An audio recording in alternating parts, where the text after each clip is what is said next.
Hello दोस्तों, मैं Manish sir आप सभी को स्वागत करता हूं। कैसे आप सब? उम्मीद है सारे मस्त होंगे और स्वस्थ होंगे। दोस्तों, आज रीजनिंग के 15 अति महत्वपूर्ण प्रश्न के बारे में बात करेंगे जो आपके एग्जाम के पॉइंट ऑफ व्यू से काफ़ी ज़्यादा इम्पोर्टेंट सारे प्रश्न। कुछ सेट पैटर्न के प्रश्न होते हैं, एग्जाम ओरिएंटेड प्रश्न होते हैं जो आपके एग्जाम में बार बार पूछे जाते हैं। वैसे ही प्रश्न को इस पार्ट में उठाए हैं, इसलिए वीडियो के अंत तक बने रहें और प्रत्येक क्वेश्चन को सटीक बताने का आपको उपाय भी देंगे जो आप क्वेश्चन को इजीली कर पाएँ। इसमें टोटल 15 क्वेश्चन है। प्रत्येक क्वेश्चन को बारी बारी से बताने की आपको कोशिश करते हैं। देख पाएंगे इस पार्ट में आपको किस तरह के प्रश्न देखने को मिल सकते हैं। इस सेट पैटर्न के प्रश्न होते हैं सारे जो इसमें क्वेश्चन आपको एग्जाम्स में ऐसे पैटर्न के बेस पे 100% क्वेश्चन आएगा और पूछे जा रहे हैं। देखिएगा क्वेश्चन नंबर फर्स्ट क्या करा है। BECD को इस रूप में लिखा गया बाई भी XW। तो बताइए कि इस वर्ड को, इस लेटर को किस प्रकार हम यहाँ लिख सकते हैं, जो आपसे प्रश्न है। तो देख पाएंगे ऐसे क्वेश्चन में जब आपसे प्रश्न पूछा जाता है तो आपको प्रत्येक लेटर पे ध्यान देना पड़ता है, ठीक है। जैसे यहाँ देख पा रहे हैं बाई है, सॉरी बी है, यहाँ देख पा रहे हैं बाई। जैसे बी बाई नज़र आया तो हम देख रहे हैं कि दोनों नंबर्स क्या है, आपस में अपोजिट। जैसे जानते होंगे ए का अपोजिट क्या होता है, जेड पहला, और पीछे से लास्ट वाले एक दूसरे के अपोजिट होते हैं। उसी प्रकार पहला से बी दूसरा हुआ तो लास्ट से दूसरा भी एक दूसरे के अपोजिट होगा। पहला से तीसरा लास्ट से तीसरा के अपोजिट होगा, ठीक है। उसी प्रकार डी का शुरुआत से कितना, चौथा, तो लास्ट से चौथा कौन होता है, डब्लू।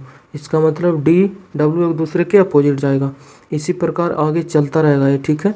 अगर अपोजिट लेटर जानते होंगे तो प्रश्न आपके लिए ईजी था। उसी प्रकार आप देख पा रहे हैं कि बी और बाई क्या हो गया, एक दूसरे के अपोजिट है। और ई 5 होता है, भी 22। देख पाएंगे दोनों को जोड़िएगा तो 27 होता है। इसका मतलब ई और भी एक दूसरे के क्या हो गया, अपोजिट लेटर हो गए। नेक्स्ट की बात करें तो नेक्स्ट आप देख पाएंगे क्या है, सी है।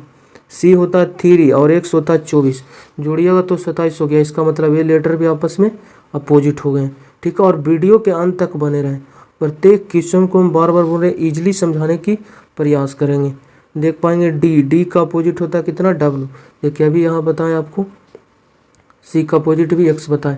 अब पर अपोजिट नहीं भी जानते हैं तो लेटर का पोजीशन आपका आधा है तो समझ जाइए अपोजिट लेटर का योग 27 होना चाहिए। जैसे यहाँ देखिए डी होता है 4, 23 में 4 जोड़िएगा 27 हो जाएगा। 23 के लिए आता है डब्लू, ठीक है। मेरा ऑप्शन डब्लू से स्टार्ट होना चाहिए।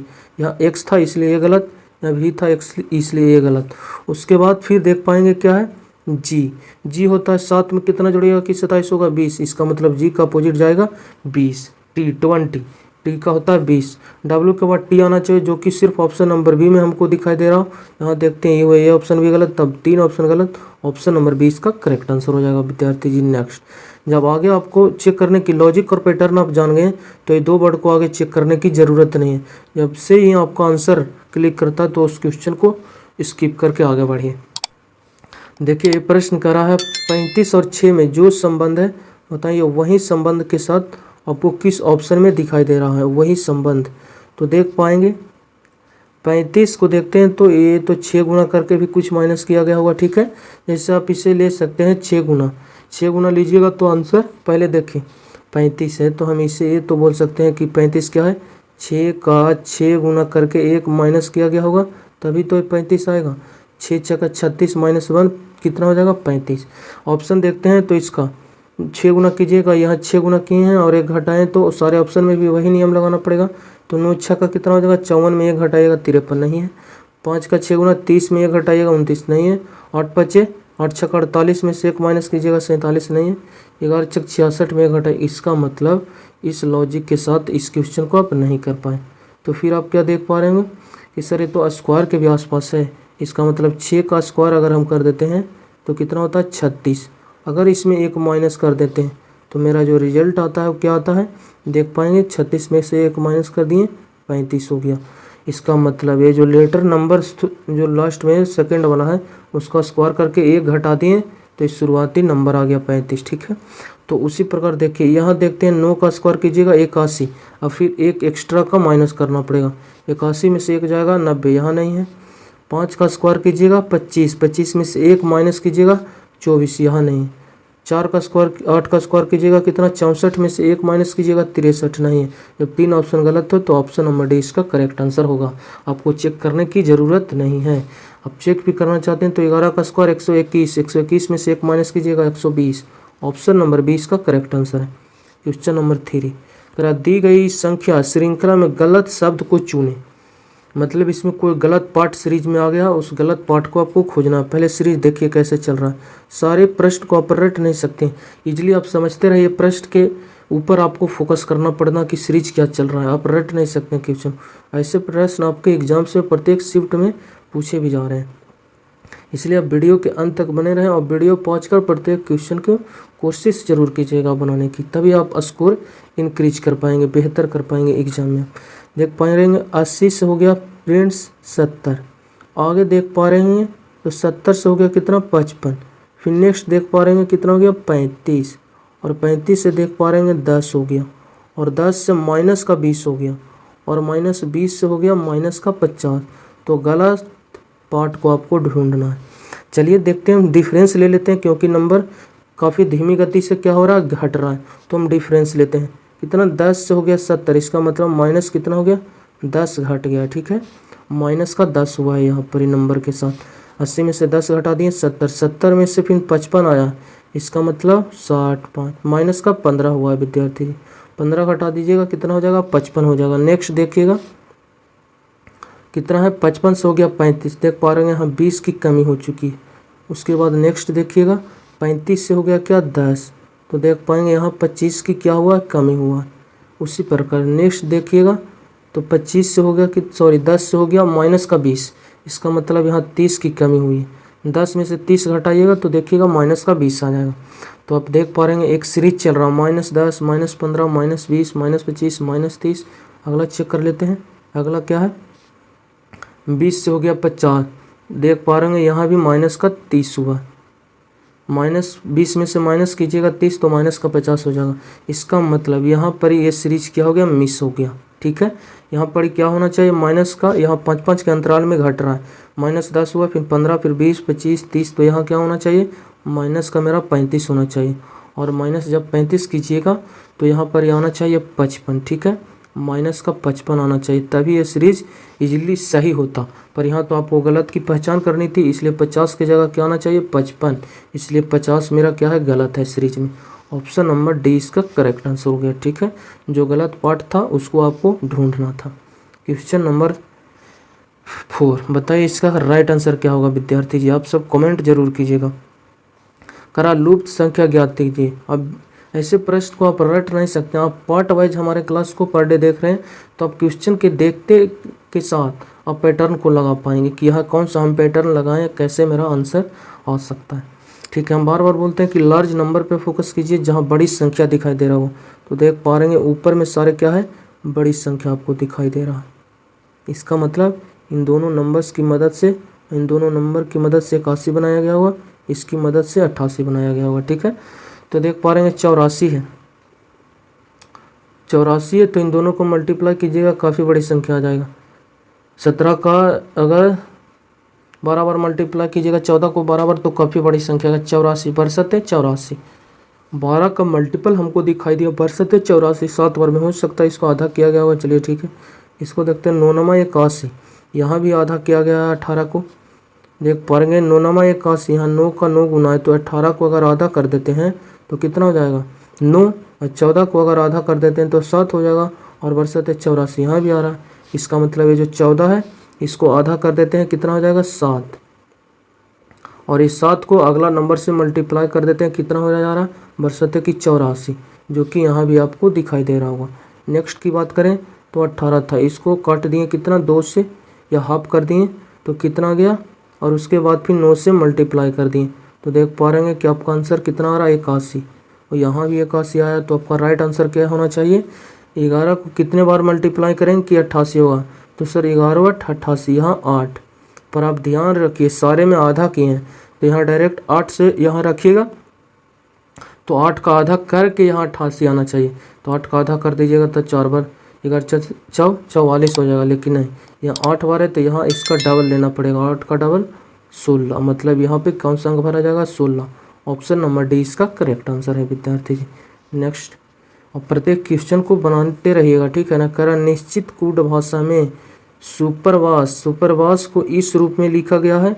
तो आपसे प्रश्न है कि बताइए कि एंटीसेप्टिक को क्या लिखा जाएगा। प्रश्न देखिए वहीं आ गया, सिर्फ आपको लेटर का पोजीशन याद है। कोडिंग डिकोडिंग से प्रश्न है, जीडी 2021 का पूछा हुआ प्रश्न। तो क्वेश्चन आपके लिए इजी था। देखिएगा 19 होता है, यू 21, 19 से 21 दो लेटर आप देख पा रहे हैं किधर आगे बढ़ गया है, ठीक है। उसी प्रकार आगे देखिएगा 21 से 23 हम लेटर नहीं बोलेंगे, डायरेक्ट उसका लेटर का पोजीशन बोलेंगे ताकि आप डायरेक्ट क्लिक कर पाएँ कि हम क्या कहना चाह रहे हैं। यू 21 होता है, डब्ल्यू होता है 23, इसका मतलब फिर दो लेटर आगे बढ़ा है। नेक्स्ट जाइएगा तो क्या है पी 16, उसके बाद आर 18, 16 को 18 लिखा फिर दो आगे बढ़ा है। ई 5 जी 7 वही हुआ है, दो बढ़ा है। 18 को लिखा 20 वही दो लेटर आगे गया। 23 को लिखा 25 वही दो लेटर आगे गया। 1 को लिखा 3 दो लेटर आगे। 19 को लिखा 21 दो लेटर आगे। 8 को लिखा 10, मतलब सारे लेटर में दो दो बढ़ाया गया। आप भी बढ़ा दीजिए, आपका आंसर ईजिली आ जाएगा, ठीक है। दो दो हम तो आपको लॉजिक समझा दिए, पर आप एक नज़र ऑप्शन पे फोकस कीजिएगा। तो C P C P C P C P, यहाँ मतलब इन दो लेटर को अगर आप हल करते हैं तो आंसर आपका नहीं आएगा। उसके बाद हम कुछ डिफरेंस देखें, और डिफरेंस देखें तो काफ़ी डिफरेंस है। यहाँ यू है, यहाँ भी है, उसके बाद भी है, के है, तीन तरह का वेरिएबल आया। तो डायरेक्ट इस पे गए हैं। T20 20 में जब दो जोड़ेंगे कितना होगा 22, और 22 के लिए आएगा भी, ठीक है। और यहाँ देख पा रहे हैं यू था इसलिए ऑप्शन गलत कर दिए, यहाँ के था इसलिए ऑप्शन गलत कर दिए। डायरेक्ट हम थर्ड लेटर पर क्यों गए, क्योंकि दो लेटर सारे ऑप्शन में क्या था, सीपी चारों ऑप्शन में था, इसलिए डायरेक्ट हम तीसरा नंबर पे जंप कर दिए, ठीक है। उसके बाद आप किसी नंबर को उठा लीजिए, दो ऑप्शन आपका बच रहा है, थर्ड वाले उठाए हैं ना। उसके बाद 4 में देख पा रहे होंगे यहाँ भी के है तो यहाँ भी के है, यू यहाँ है तो यू यहाँ भी, जी यहाँ है तो जी यहाँ भी है, ओ माय गॉड आर यहाँ है तो आर यहाँ भी है। चेक मत कीजिए, तो यहाँ देखिए लास्ट के तीसरा से अलग है, यहाँ भी है यहाँ आर है, तो तीसरा लास्ट से चेक कर दीजिए। तीसरा लास्ट से क्या T20 20 में दो जोड़िएगा 22, यहाँ 18 या हो नहीं सकता, 22 होगा। तो ऑप्शन नंबर कहाँ है, ए में, ऑप्शन नंबर ए इसका करेक्ट आंसर है। कितना इजी तरीके से आप दो लेटर की मदद से इस क्वेश्चन का आंसर दे दिए। अगर आपके पास दिमाग नहीं रहता, उतना फर्स्ट नहीं रहते, तो आप सारे को लिखते दो दो बढ़ा के, उसके बाद ऑप्शन मिलाते हैं। आप हम इजीली कहते हैं कि 15 से 20 सेकंड इस क्वेश्चन में लगा देते हैं। और आप थोड़ा सा नज़र ऑप्शन के ऊपर डालें तो ऑप्शन को दो लेटर की मदद से आंसर को आप दे पाएँ। क्वेश्चन नंबर 6, जरा निश्चित कूट भाषा में वही देखिए, इस वर्ड को 11 लिखा गया है, टॉपिकल को 7 लिखा गया। तो बताइए कि इसको क्या लिखा जाएगा। देखिए लेटर कितना बड़ा है, अगर इसका पोजीशन लिखिएगा प्लस माइनस भी कीजिएगा 11 आने की संभावना नहीं है। यहाँ भी देख पाएंगे लेटर काफ़ी बड़ा है, नंबर लेटर, तो यहाँ देख पा रहे हैं 7 लिखा है, यहाँ क्या लिखा जाएगा। तो ऐसे प्रश्न जब आपको यहाँ लेटर बड़ी दिखाई दे और यहाँ नंबर लिखा गया होगा आसपास कितने, इस लेटर की मदद से, तो हो सकता है लेटर का नंबर लिखा गया होगा, या फिर वॉवेल की संख्या लिखी गई होगी, या फिर कॉन्सोनेंट की संख्या लिखा गया होगा, या फिर लेटर का नंबर लिखा गया होगा, ठीक है। तो देखिए पहले हम इसको गिन लेते हैं, क्या होगा 1 2 3 4 5 6 7 8 9 10 11। अब देख पा रहे हैं टोटल 11 लेटर है, 11 अक्षर है, तो 11 अक्षर का 11 लिख दिया गया। अगला देख पाएंगे अगला में कितने अक्षर हैं, तो देखिएगा 1 2 3 4 5 6 7 है, तो देखिए 7 यहाँ भी लिखा। तो इसका मतलब सारे लेटर का नंबर लिखा गया यहाँ पे, ठीक है ना। तो वॉवेल की बात नहीं की गई और ना ही कॉन्सोनेंट की। वॉवेल की भी बात ऐसे प्रश्न में किया जा सकता है आपसे, वो आपको नंबर, जब यहाँ पर वॉवेल की बात की जाती तो टोटल नहीं लिखा था, यहाँ 11 लेटर था तो 5 4 जितना वॉवेल रहता वहाँ इतना लिखा था, ठीक है। पर डायरेक्ट यहाँ लेटर का नंबर लिखा गया। तो चलिए इसको चेक कर लेते हैं, 1 2 3 4 5 6 7 8 9 10, टोटल 10 लेटर है, तो 10 मेरा आंसर देगा option number D correct answer. ए भी जीडी 2021 का पूछा हुआ प्रश्न। क्वेश्चन नंबर कितना 7, करा पी का अर्थ प्लस, क्यू का अर्थ माइनस, आर का अर्थ गुना, एस का अर्थ भागा। तो बताइए कि निम्नलिखित व्यंजक का मान क्या होगा। ये नहीं कि आप एग्जाम में पी लिखिए उसके बाद इसका अर्थ बता रहा क्या प्लस, फिर ए क्यू आर एस, इसमें में टाइम वेस्ट होगा। डायरेक्ट इस पे जाइए, क्या है ब्रैकेट है 14 है, उसके बाद आपको आर दिखाई दिया तो डायरेक्ट आर पे फोकस कीजिए। आर का अर्थ है गुना, डायरेक्ट यहाँ गुना करते हैं, कितना हो गया 9। उसके बाद एस है, एस का अर्थ देख लीजिए, एस का अर्थ है भागा, इसका मतलब फिर भागा करना, कितना 6। फिर क्या आया पी, पी का अर्थ बता रहा है जोड़, तो जोड़ ले लिए यहाँ कितना 40। और उसके बाद फिर क्या आ गया, फिर आ गया क्यू, क्यू का अर्थ बता रहा माइनस, तो माइनस कर दिए कितना 11। अब प्रश्न को हल कीजिए, इजीली निकल जाएगा आप आंसर। जानते होंगे बोडमास का नियम पढ़ेंगे तो सबसे पहले क्रिया होती है ब्रैकेट की, फिर ऑफ या फिर का जिसे बोलते हैं, उसके बाद फिर भागा, उसके बाद फिर मल्टीपल, फिर जोड़, फिर माइनस। बोडमास में देख पा रहे ब्रैकेट, यहाँ ब्रैकेट आपको दिखाई दिया, इसका मतलब सबसे पहले क्रिया किसकी होगी, इस ब्रैकेट वाले की। मल्टीप्लाई करने जाइएगा तो छोड़िए, मान लीजिए हम मल्टीप्लाई नहीं किए, डायरेक्ट यही मेरा मल्टीप्लाई, उसके बाद फिर आपको का पर जाना, का नहीं मिला फिर भागा पर जाइए, भागा इसके बगल में ही, इसका मतलब 14 गुने 9 भागा कितना हो जाएगा 6। भागा का मतलब क्या हुआ, बटा, यहाँ भागा बटा, काट दीजिए कितना बार में, 3 दूनी 6 हो गया, 3 तिया का 9 हो गया, फिर 7 दूनी 14, कितना हो जाएगा पूरा 7 पूरा का मान कितना होगा 21 हो गया, ठीक है, इसका मान 21 हो गया। उसके बाद फिर प्लस का काम करना है, गुना तो हो गया कि इस ब्रैकेट के अंदर ही गुना हो गया, ये बाहर तो गुना है ना, इसको भी छोड़िए, फिर जोड़ पर जाइए, 21 और 40 जोड़िएगा कितना हो जाएगा विद्यार्थी जी 61 हो जाएगा। उसके बाद फिर माइनस करना है, 61 में से 11 घटा दीजिएगा, 50 इसका राइट आंसर होगा, option number B correct answer हो जाएगा। ये भी कांस्टेबल का जीडी का पूछा हुआ है, SSC GD. Question number 8, teacher, mother और वोमेन का सही वेन आरेख का पहचान कीजिए। शिक्षिका, माता और स्त्री। देखिए ये सब प्रश्न रटने की जरूरत नहीं है, यहाँ पे प्रश्न को रिलेशन करके आप खुद देख पाएंगे कि यहाँ क्या लॉजिक हम लगा सकते हैं। जैसे देखिए वोमेन है, आप समझाते हैं माता सारे क्या है, वोमेन है, स्त्री है, सारे माता धरती पे जितने भी मदर हैं क्या है, वोमेन है, स्त्री है। इसका मतलब स्त्री के अंतर्गत आएगा कौन, ये हो गया स्त्री आपका, ठीक है, सबसे बड़ा वाला स्त्री हो गया ये आपका। उसके बाद आप सब जानते होंगे महिला, माता जितना भी है क्या है, स्त्री के अंतर्गत आएगा, इसका मतलब ये हो गया माता। स्त्री के अंतर्गत मतलब अंदर में आएगा किसके, स्त्री के, क्योंकि हम जानते होंगे सारे मदर्स क्या है, स्त्री है, इसलिए जब भी स्त्री के अंदर सारे माता है इसलिए अंदर कर दी। इन दोनों का तभी ना रेखा हम समझ गए। उसके बाद टीचर की बात करें तो क्या टीचर सारे वुमेन है, नहीं, कुछ मेल भी है, इसलिए यहाँ कुछ का संबंध बना। अगर शिक्षक में टीचर और मदर में देखते हैं क्या टीचर सारे टीचर मदर है, नहीं, सारे टीचर मदर नहीं हो सकते, कुछ गर्ल्स भी है, ठीक है, कुछ वुमेन्स भी है, ठीक है, और कुछ मेल भी है, कुछ बॉय भी है। इसका मतलब टीचर के साथ एक कुछ का संबंध बना रहा कौन, दोनों, वुमेन भी और मदर भी टीचर के साथ कुछ का संबंध बना रहा, इसलिए इन दोनों में कनेक्ट होगा कौन, दोनों से कुछ का संबंध बनाएगा कौन, टीचर, जिससे आप शिक्षक बोल सकते हैं टीचर। इस प्रकार का इसका सही वेन आरेख बने। एक तो अंदर जाएगा, ये अंदर यहाँ नहीं है, अंदर यहाँ नहीं है, अंदर यहाँ भी नहीं, देख पा रहे हैं ये अंदर है, अंदर ये है, इसका मतलब ये माता हो गया, ये स्त्री हो गया, और एक टीचर, इन दोनों से कुछ का संबंध बना रहा। ऑप्शन नंबर डी इसका करेक्ट आंसर हो जाएगा विद्यार्थी जी। क्वेश्चन नंबर 9 करा ऊपर, बताइएगा आप, इजी प्रश्न है, आप इसका राइट आंसर कमेंट जरूर कीजिएगा कि इसका राइट आंसर क्या होगा। करा ऊपर ठीक उसी प्रकार नीचे से संबंधित, और ऊपर का ठीक उसी प्रकार नीचे से संबंधित है, तो बताइए कि ठंडा का किसके साथ संबंध होगा, कॉफ़ी, सर्दी, शीत या फिर गर्म। आप जानते हैं ऊपर और नीचे में क्या संबंध देख रहे हैं, एक दूसरे के अपोजिट हैं, ऊपर का अपोजिट क्या होता है, नीचे, उसी प्रकार ठंडा का अपोजिट क्या होगा, गर्म, हॉट। ऑप्शन नंबर सी इसका करेक्ट आंसर है। बिल्कुल इजी प्रश्न था जो कि आपके एग्जाम्स का पूछा हुआ है, ठीक है, कांस्टेबल का। क्वेश्चन नंबर 10 करा 4 अक्षर दिए गए हैं जिनमें से 3 एक समान है और एक असंगत है, मतलब विषम है, उसकी पहचान कीजिए। ऐसे प्रश्न में भी आपको कुछ करने की ज़रूरत नहीं है। अगर लेटर वाला दिया जाता है तो लेटर का सारे का पोजीशन लिख दीजिए, आपका आंसर इजली निकल जाएगा।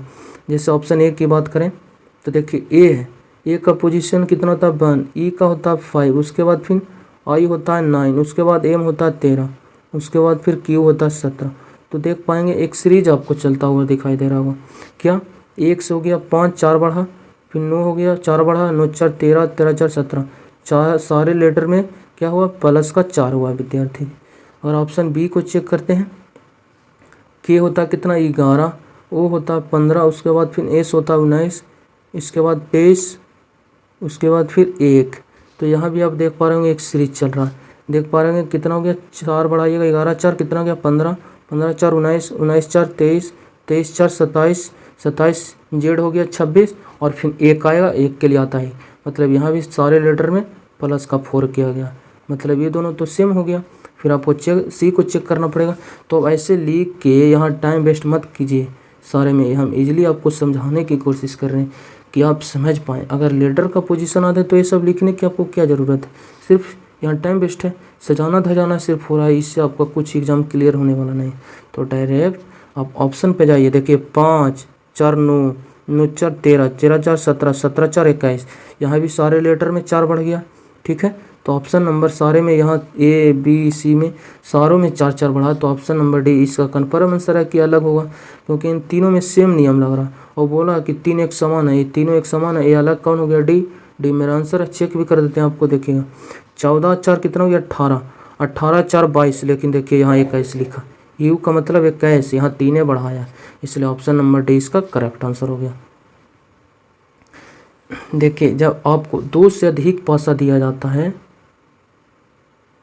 2 या 2 से अधिक पासा दिया जाता है आपको, तो आपको क्या करना, और वैसे 2 फिगर को सिलेक्ट कीजिए, मेरी बात पे ध्यान दीजिए। जब 2 या 2 से अधिक डाइस दिया जाता है तो वैसे 2 डाइस को सेलेक्ट कीजिए जहां एक सरफेस आपको कॉमन दे रहा होगा। अगर ए और 2 को सिलेक्ट करते हैं तो यहाँ ए सी सी 2 सरफेस आपको कॉमन दिखाई देती है, इसलिए इन दोनों को छोड़िए। दूसरा और तीसरा को देखते हैं, तो यहाँ सी है तो यहाँ भी सी है, यहाँ ए है तो ये नहीं है, डी नहीं, बिल्कुल। मतलब हम किसको सिलेक्ट कर लिए, पहले दूसरा और तीसरा फिगर को सिलेक्ट किस लोग करनी है, दूसरा और तीसरा, जहाँ एक सरफेस मेरा कॉमन है। और सरफेस क्या है देख पा रहेंगे, सी यहाँ भी है और सी यहाँ भी है, बाकी इन दोनों में जो सतह अलग है, ए यहाँ तो ए यहाँ नहीं, सॉरी फ्रेंड्स, यहाँ भी 2 कॉमन आपको सरफेस दिखाई दिया। ई यहाँ भी दोनों में कॉमन हो गई, यहाँ देखिए ई यहाँ भी है, इसका मतलब इन दोनों की मदद से भी आप आंसर नहीं दे पाएंगे, लेकिन आपको टाइम लगेगा। अगर तीसरा और चौथा को सिलेक्ट करते हैं तो बिल्कुल यहाँ भी 2 कॉमन सरफेस है। दूसरा और चौथा को देखते हैं तो सी सी बी डी, बिल्कुल यहाँ दूसरा और चौथा को आप सिलेक्ट कर लीजिए जहाँ एक कॉमन सरफेस है। कौन कौन है देख पाएंगे, यहाँ सी है तो यहाँ भी सी है, उसके बाद यहाँ ई है तो ई इसमें नहीं, ए है तो इसमें ये नहीं। हम सिलेक्ट किए किसको, दूसरा और चौथा को। उसके बाद सिलेक्ट करने के बाद घड़ी की दिशा में दोनों में मूव कर जाइए, घड़ी की दिशा में, ठीक है। हमको समझाने में वक्त लगता है, आप समझ गए तो प्रश्न आपके लिए देखते ही आंसर दे पाएंगे 10 से 15 सेकंड। घड़ी की दिशा में कॉमन सरफेस से, देखिए कॉमन सरफेस क्या है दोनों में, सी, ठीक है। तो घड़ी किस प्रकार मूव करता है, इस प्रकार, ठीक है, राइट की तरफ। तो सी के बाद आया ए के बाद आया ई, सी के बाद आया ए के बाद आया ई, कॉमन सरफेस से दोनों में घूरना है घड़ी की दिशा में। तो घूरे सी ए ई, यहाँ घूरते हैं सी के बाद डी, डी के बाद बी, सी डी बी। अब जान लीजिए जो जिसके सामने एक दूसरे के अपोजिट होंगे, ठीक है। यहाँ सी है दोनों में तो इसका अपोजिट कौन जाएगा। अब जानते होंगे लूडो खेलते हैं उसके 6 सतह होती है, ए आ चुका है, बी आ चुका है, सी आ चुका है, डी आ चुका है, ई आ चुका है, छठा सतह कौन है, एफ, इसलिए इसका अपोजिट जाएगा एफ। आपसे प्रश्न है डी के विपरीत कौन है, डी कहाँ है, डी यहाँ दिखाई दिया, इसके सामने कौन, ए, इसका मतलब डी का अपोजिट हो, option number B correct answer है, ठीक है। चलिए नेक्स्ट क्वेश्चन के ऊपर करा है कि घड़ी में यदि घड़ी का समय 7 कितना 35 हो रहा है तो उसका जल प्रतिबिंब बताइए।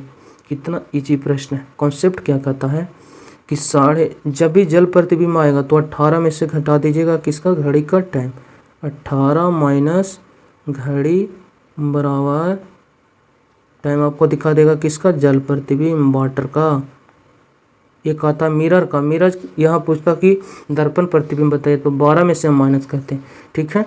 अगर यहाँ आपको मिरर के बारे में पूछा जाता तो 12 में से हम घटा देते किसको, घड़ी की टाइम्स को, तो समझिए घड़ी घटा देते हैं तो यहाँ क्या दर्पण कहा जाता, मिरर का। पर यहाँ आपसे प्रश्न किसका, वाटर का, इसलिए ये वाला नहीं लगेगा, ये वाला लगेगा।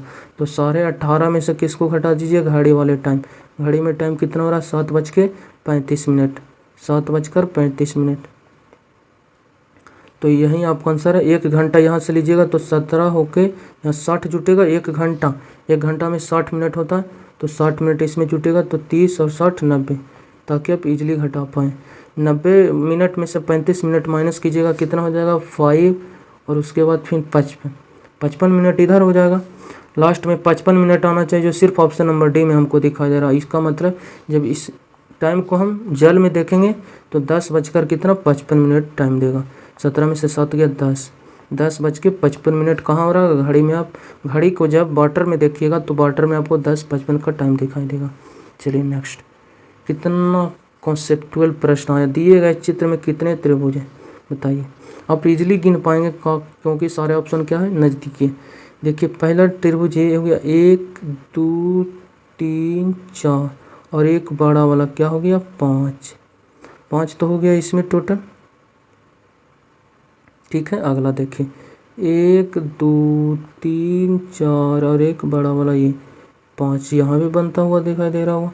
1 2 3 4 और ध्यान से देखिएगा इन दो सारे को जोड़ देते हैं भी तो एक बढ़ेगा 4 1 5 टोटल 15 को आप गिन पाएँ। ठीक है, ऑप्शन देख रहे हैं 17 से 17 के आसपास 17 है एक, तो इसमें देखिएगा तो 2 ट्रायंगल्स आपका और बढ़ेगा। 2 ट्रायंगल्स कौन हो गया, पहला ट्रायंगल्स तो ए वाला नहीं गिने 16 और एक ये बड़ा वाला नहीं गिने 16 एक कितना हो गया विद्यार्थी जी 17। इसका मतलब टोटल इसमें कितने त्रिभुज हो गए आपका 17 इसका राइट आंसर होगा ऑप्शन नंबर डी। ठीक है, नन इसको हम गिन सकते हैं, गलत कैसे मान लें। आगे जाएगा 17 से अधिक तब इसको नन मार सकते हैं, पर आप ध्यान से लगाइएगा कहूँ भी एक चित्र अलग नहीं बन रहा। इसका मतलब टोटल इसमें 17 ट्रायंगल। क्वेश्चन नंबर 14, उस विकल्प का चयन करें जिसमें दी गई आकृति ए वाला आकृति आपको दी गई आकृति अंतर्निहित है। उस विकल्प का चयन मतलब विकल्प को चुनिए चारों में से जो दी गई आकृति ए वाली आकृति अंतर्निहित मतलब इस ऑप्शन में इस विकल्प में छुपा हुआ। देखिए इस प्रकार की आकृति आया मूव करते हुए सीधी वे में एक यहाँ लाइन गया। चलिए ठीक है, उसके बाद थोड़ा सा नीचे मूव किया पर राइट की तरफ सीधा गया, पर यहाँ राइट की तरफ सीधा लाइन नहीं गया, इसलिए मेरा आंसर नहीं हो सकता। यहाँ फिर देखिए सीधी लाइन तो एक यहीं दिखाई दिया, नीचे आया फिर इसका सीधा आ गया, सीधा नहीं कॉर्नर के रूप में इधर आना चाहिए, ये भी गलत। सी की अगर बात करें,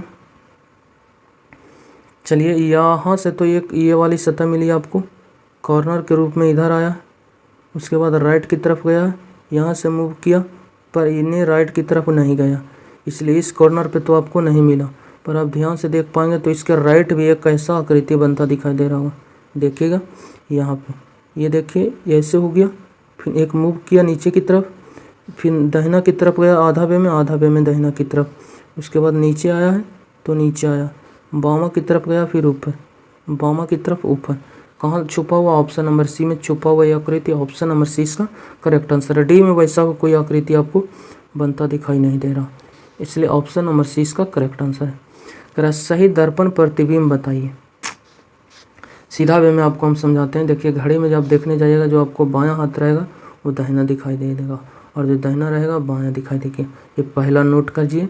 दूसरा नोट क्या कहता, जो आप देखिएगा घड़ी अगर दाहिना हाथ में लिए हुए हैं और घड़ी के नज़दीक, घड़ी जैसे ऐनक विजन खड़ा हुई है, उसमें एक पेन लेकर कहाँ बामा हाथ में नज़दीक में खड़ा रहिए, मतलब मिरर के नज़दीक में बामा हाथ को रखिए और उसके बाद उसमें एक पेन रखिए, तो आपको पेन कहाँ दिखाई देगा, दाहिना में दिखाई देगा और नज़दीक ही दिखाई देगा। मतलब पेन तो नज़दीक में ही मिरर में रहेगा लेकिन आपको महसूस होगा कि दाहिना हाथ में हम पकड़े हुए हैं। ठीक है, इसका मतलब दूसरा क्या कहता, नज़दीक वाला नज़दीक आएगा, नज़दीक वाला नज़दीक आपको दिखाई देगा। मिरर जब रिफ्लेक्शन प्रतिबिंब बनाता है तो नज़दीक वाला नज़दीक को बनाता है और दूर वाले दूर को बनाता है, और लेफ्ट वाला राइट में चला जाता है और राइट वाला लेफ्ट में, और ऊपर है जो ऊपर रहेगा, नीचे है जो नीचे रहेगा। इसका मतलब ये वाले जो आकृति है त्रिभुज, जो त्रिभुज ऊपर नीचे ही रहेगा। ठीक है, लेकिन ये क्या हो जाएगा, सिर्फ टॉप बॉटम में चेंज नहीं होगा, सिर्फ लेफ्ट राइट में चेंज होगा।